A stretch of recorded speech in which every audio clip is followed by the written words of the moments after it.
आज मैं हिंदी काव्य का इतिहास लेकर आया हूँ। इसमें सबसे पहले काव्य का अर्थ पढ़ेंगे।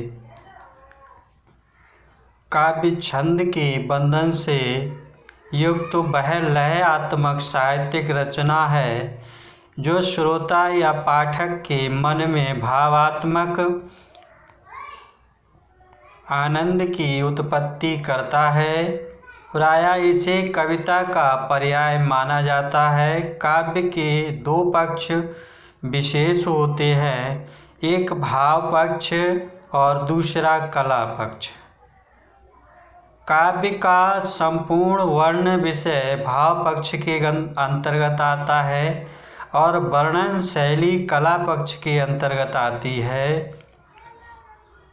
भाव पक्ष द्वारा रस की निष्पत्ति होती है, जबकि कला पक्ष इसमें सहायक होता है। काव्य के दो भेद प्रमुख हैं, श्रव्य काव्य और दृश्य काव्य।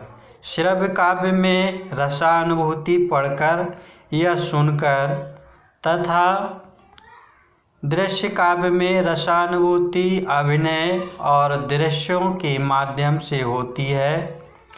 श्रव्य काव्य के दो उपभेद हैं, जिन्हें प्रबंध काव्य और मुक्तक काव्य कहा जाता है।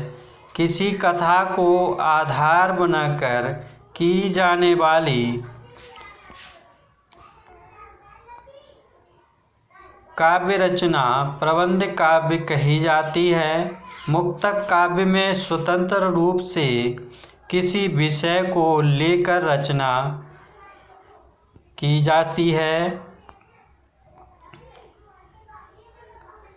प्रबंध काव्य के दो भेद हैं, महाकाव्य और खंड काव्य। महाकाव्य किसी लंबे कथानक पर आधारित होता है, तो खंड काव्य किसी लोक नायक के जीवन का एक अंश मात्र का वर्णन होता है।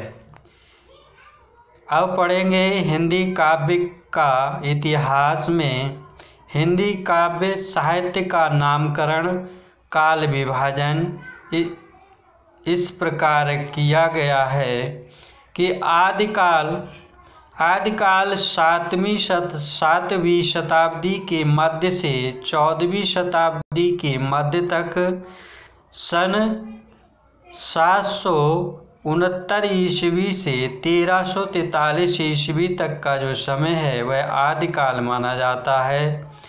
उसके बाद आता है भक्ति काल। भक्ति काल 14वीं शताब्दी के मध्य से 17वीं शताब्दी के मध्य तक का जो समय है उसे भक्ति काल कहा जाता है। सन 1343 ईस्वी से सन 1643 ईस्वी तक का। उसके बाद आता है रीतिकाल। रीतिकाल 17वीं शताब्दी के मध्य से 19वीं शताब्दी के मध्य तक का जो समय है, सन 1943 ईस्वी से सन 1868 ईस्वी तक का जो समय है उसे रीतिकाल कहा जाता है। उसके बाद आता है आधुनिक काल।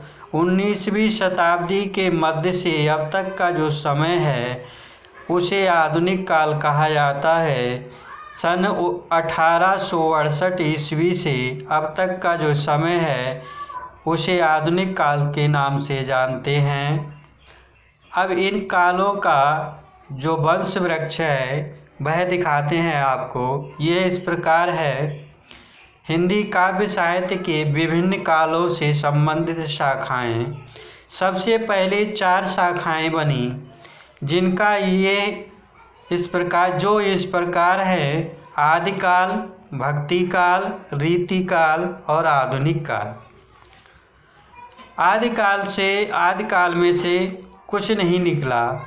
भक्ति काल से 2 शाखाएं निकलीं, जिसे निर्गुण भक्ति शाखा कहा जाता है और सगुण भक्ति का शाखा कहा जाता है।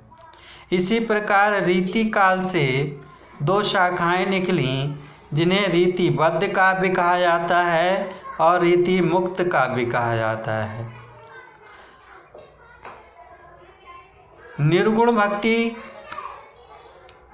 भक्ति धारा में 2 शाखाएं निकली, ज्ञान मार्गीय शाखा और प्रेम मार्गीय शाखा।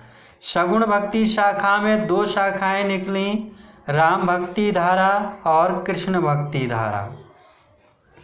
इसी प्रकार से आधुनिक काल में सबसे पहले भारतेंदु युग आता है, जो हम हिंदी साहित्य का इतिहास, गद्य साहित्य का इतिहास में पढ़ चुके हैं। उसी प्रकार सेम है भारतेंदु युग, द्विवेदी युग, छायावादी युग, प्रगतवादी युग और प्रयोगवादी और नई कविता का युग। तो छात्रों, ये था हिंदी काव्य साहित्य का इतिहास का काल विभाजन। कल एक नई वीडियो के साथ में फिर उपस्थित होंगे। तब तक के लिए धन्यवाद।